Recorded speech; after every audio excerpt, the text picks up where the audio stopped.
the last deliberations, I talked about CSR, its importance, the law, and even the punishment, and obviously the opportunities. Now, I'm going to talk about CSR audit.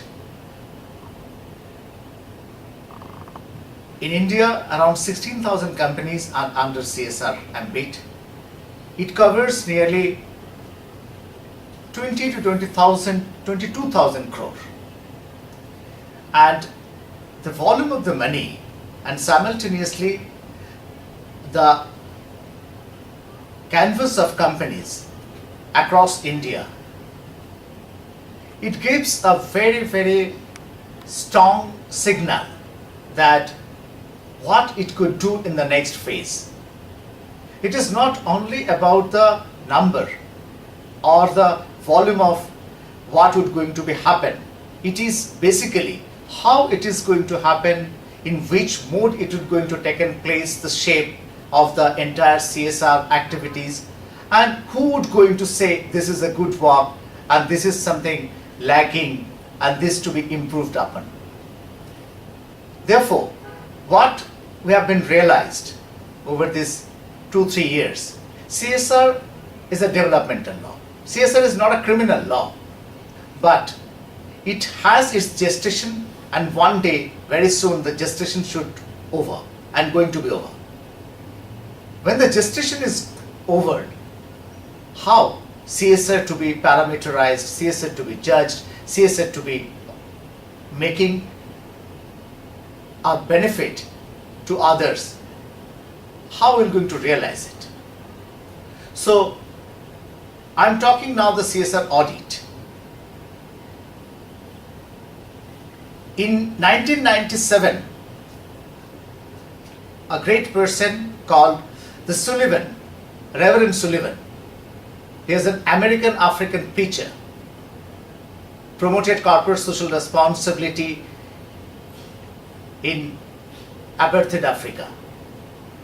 And he felt that the company, what they're supposed to commit, they're supposed to engage with, and they're supposed to behave, but they're supposed to deliver simultaneously to the society. As a part of the society, they are not at all doing.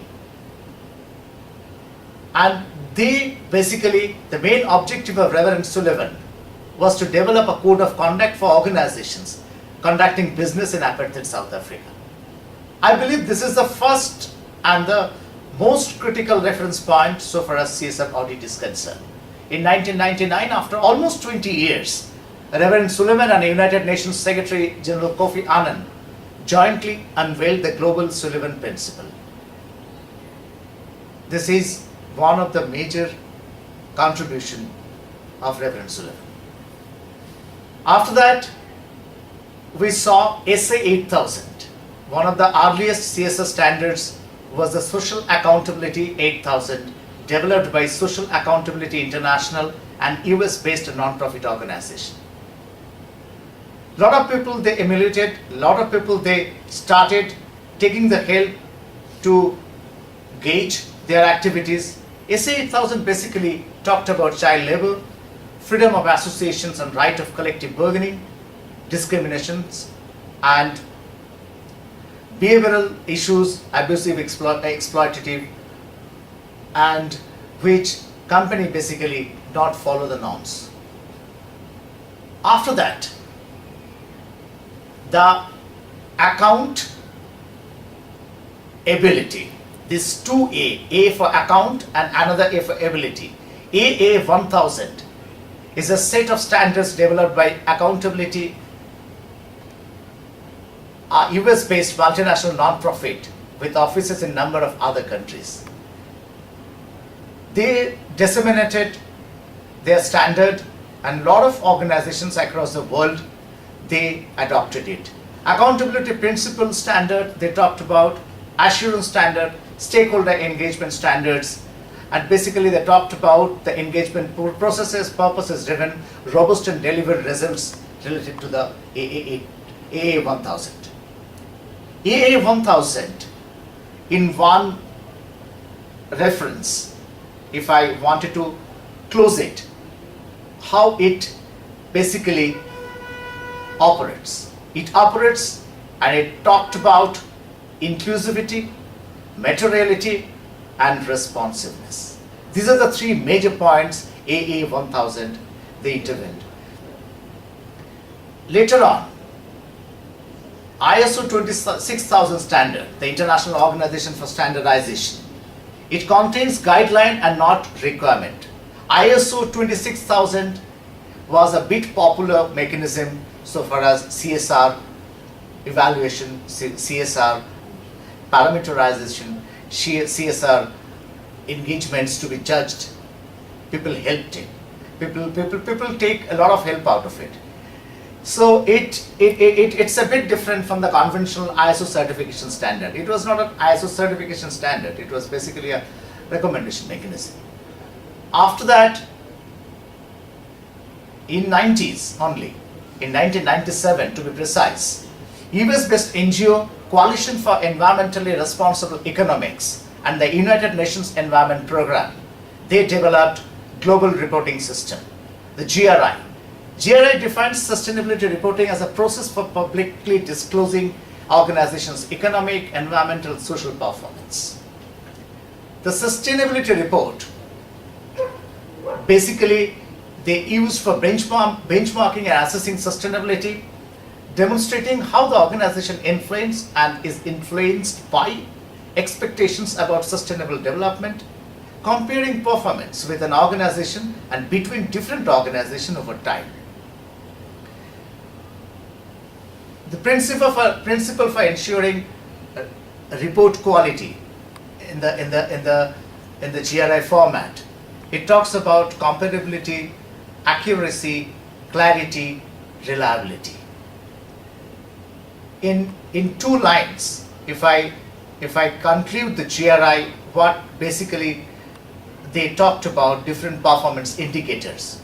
It is economic performance indicator, environmental performance indicator, and social performance indicator they talked about. In society, in social performance indicator, I'm just narrating here how they talked. They talked about community, corruption, public policy, anti-competitive behavior, and compliance issues. They also talked about product responsibility part. In product responsibility performance indicator, they talked about customer health and safety, product and service leveling, marketing communications, customer privacy, compliance of these. So already in the world where CSR was not in compliance, not in mandatory, not in compliance with the legality where punishment is narrated, the major business houses, they adopted various operatives, say for SA 8000, AA 1000, GRI, Sustainability Reporting System and Indicators.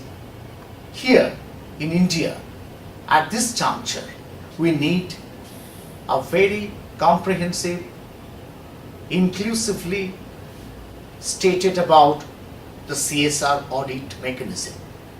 In our thought and what we understand, that CSR audit, the process of CSR audit can be divided into 6 sequential stages. It can be preparatory activities first. Second can be defining audit boundaries and identifying stakeholders. Third could be CSR accounting and bookkeeping. Fourth could be preparation of the social accounts, its usability. Fifth can be CSR disseminations. And sixth can be feedback and institutionalization of CSR audit. Ideally, CSR audit should be conducted regularly, and the method should be developed through participatory relationships among the stakeholders and also between the organization and all stakeholders. CSR audit is going to be a new area for tomorrow, which is obviously going to strengthen the sustainability of company and CSR as a whole towards institutionalizing it in a major fold, ultimately it is going to give the benefit to the youth and benefit to the civil, organizational and stakeholders. Thank you.